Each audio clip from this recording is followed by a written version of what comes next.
Ini biasanya cara duduk ini pun berbeda. Dia lebih terkesan mendekat kepada Anda, ya. Ini bisa terjadi di mana saja, ya.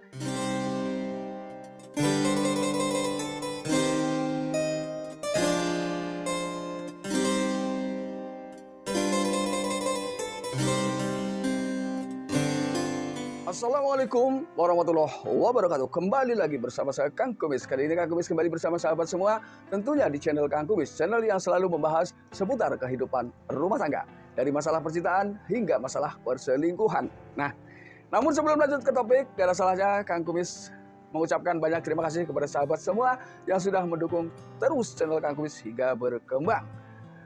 Dan juga tidak lupa silahkan Anda subscribe, like, komen, dan juga share, serta aktifkan tombol notifikasinya agar sahabat semua tidak ketinggalan info dan juga kabar terbaru tentunya di channel Kang Kumis. Nah, pada kesempatan kali ini Kang Kumis ingin membahas mengenai 7 kode wanita ajak selingkuh. Mungkinkah itu ada? Yuk kita bahas sama-sama. Apa sebetulnya kode-kode yang menandai ya ketika seseorang memang memiliki keinginan untuk melakukan perselingkuhan dengan lawan jenis. Nah, ini tentunya memang di sini ada satu kelebihan bahwa ketika seorang wanita memang tidak sepolos pria. Artinya banyak hal yang tidak bisa diucapkan namun bisa ditunjukkan dengan bahasa-bahasa yang lain yang memiliki makna sama. Nah, ini tentunya sebagai seorang pria itu harus peka. Maksudnya di sini adalah ketika Anda memahami ada seorang wanita yang memberikan kode-kode mirip yang nanti akan saya sebutkan, mungkin itulah hal yang harus Anda lakukan adalah menghindarinya ketika Anda sudah ketika Anda sudah punya pasangan ataupun belum. Karena pada dasarnya ketika bahasa selingkuh tentunya ada orang yang merasa diselingkuhi. Nah, ini yang sebetulnya kurang baik. Nah, hal ini Kang Kumis sampaikan sebetulnya biar Anda bisa memahami dan menghindarinya, bukan melanjutkannya ya. Kang Kumis tidak mengajarkan itu ya. Yang pertama bisa Anda lihat dari cara berpakaian atau dari pakaiannya. Apakah awal-awal ketika dia ingin menemui Anda selalu menggunakan pakaian yang terlihat rapi? Nah, ini adalah satu langkah awal yang ia lakukan untuk memancing perhatian Anda ya terhadap si dia, yang ia lakukan dengan cara gaya berpakaian. Nah, ini dilihat dari pakaiannya. Apakah memang ada kesan berbeda ketika dia ingin menemui Anda dan ketika Anda ingin bertemu dengan pria yang lainnya? Di sini tentunya bisa Anda bedakan ya. Ketika memang biasanya dia menggunakan pakaian-pakaian yang paling ia sukai dan ia anggap dia sudah tampil paling cantik saat itu karena ingin menemui seseorang yang ia cintai. Nah, ini beda. Karena ketika ingin bertemu dengan orang yang tidak ia cintai atau tidak memiliki maksud apapun, dia akan tampil biasa-biasa saja ya. Ini. Padahal seharusnya pada saat dia atau seseorang sudah menikah, orang yang paling ia cintai adalah suami dan anak-anak dan juga keluarga. Ini tentunya. Namun itulah sebetulnya apa yang ia lakukan ketika seseorang menjalani sebuah perselingkuhan atau memang semata-mata ingin memberi kode kepada orang yang dimaksud. Ini yang pertama. Lalu kemudian yang kedua, apakah si dia ini lebih dulu menyapa Anda, lebih dulu menemui Anda, lalu apakah sepanjang obrolan dia selalu lebih banyak memberikan pujian-pujian terhadap Anda? Karena jujur, ketika seseorang ya dipuji, entah itu si pria, entah itu si wanita, itu hatinya akan berbunga-bunga. Ya, akan merasa sangat bahagia.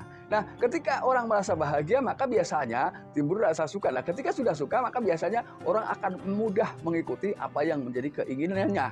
Karena mungkin diam-diam orang tersebut sudah merasa tersanjung dengan segala pujiannya.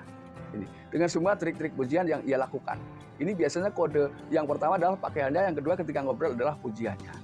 Oke, sekarang adalah kita bahas yaitu mengenai langkah ketiga atau hal ketiga yang akan ia lakukan ketika secara diam-diam dia memang memberikan isyarat tertentu kepada Anda ya. Dia biasanya akan mulai memainkan rambut, biasanya bagian sini yang sering dipegang atau depan, lalu kemudian itu akan sering dilakukan dengan senyuman dan sebentar-sebentar tanpa disadari dia akan menggigit bibirnya sendiri dengan mohon maaf ya, dengan raut muka yang sedikit memerah. Ini menggambarkan bahwa di situ dia sudah memiliki hasrat yang tinggi terhadap Anda. Ini sudah hasrat yang memang hanya bisa divisualisasikan Ya seperti itu bentuknya. Ketika tampilannya seperti itu, dia memainkan rambut, kemudian menggigit bibirnya, dan ditambah dengan warna muka yang merah jambu. Atau di situ memang ada hal-hal yang terlihat mendorong sesuatu, ya suatu keinginan melakukan seperti itu terhadap Anda. Ini. Lalu yang keempat, tanda ini memang nggak banyak, cuma 7 poin ya. Lalu yang keempat, ini dia akan mulai berbicara tentang biologis, ya, seputar kehidupan sebagaimana layaknya suami istri. Biasanya seperti itu. Nah, yang ditakutkan di sini adalah ketika keduanya ini sudah memiliki pasangan, ini hal seperti itu takutnya dianggap bukan hal yang aneh lagi, maka keduanya dengan mudah memutuskan untuk melakukannya. Itu yang ditakutkan sebetulnya, ya. Karena ketika orang yang sudah dewasa atau sudah memiliki pasangan, hal-hal seperti itu dianggap lumrah. Inilah salah kaprah yang memang masih sering terjadi hingga saat ini, ya. Cara duduk, ya. Yang kelima, ini Anda pelajari dari cara duduknya. Ini, biasanya cara duduk ini pun berbeda. Dia lebih terkesan mendekat kepada Anda, ya. Ini bisa terjadi di mana saja, ya. Ini bisa terjadi kapanpun dan dimanapun. Jadi ketika dia duduk lebih mendekat, atau bahkan ketika pada saat itu duduknya cuma berdua, maka dia akan menyingkirkan, ya, akan memindah apa yang pada saat itu dianggap menghalanginya untuk melakukan duduk jauh lebih dekat, ya. Ini bedanya ketika Anda cuma berdua. Cuman biasanya kalau di atas kendaraan umum, mohon maaf, ini suka ada mohon maaf seperti itu. Ini biasanya justru dia memasang penghalang, ini maksudnya adalah sebagai penutup supaya aksinya tidak, atau hal-hal yang ia lakukan itu tidak dilihat secara transparan oleh yang lain. Ini sama loh sebetulnya, ya.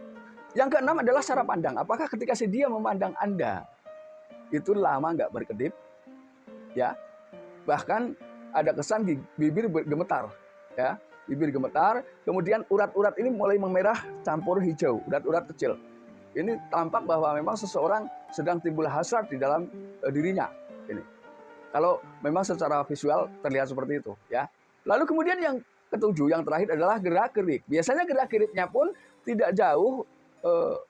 Apa yang ia lakukan adalah semata-mata untuk melakukan pemanggilan hasrat lawan jenis. Ini yang ia lakukan. Nah, sekali lagi saya ulangi, dan di sini perlu Kang Kubis garis bawahi secara tegas bahwa hal ini Kang Kubis sampaikan bukan berarti Anda harus ikut ke arah perselingkuhan, tidak. Tapi ini adalah biar sahabat semua bisa menghindari ketika menemukan seseorang, ya, yang melakukan hal-hal yang sudah Kang Kubis jelaskan terhadap Anda, ya.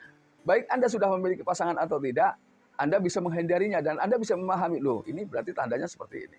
Nah, caranya menghindar adalah gunakan kata-kata yang bijak dan gerak-gerik yang luas, yang tidak mencurigakan, namun Anda bisa terselamatkan dari hal-hal seperti itu, ya.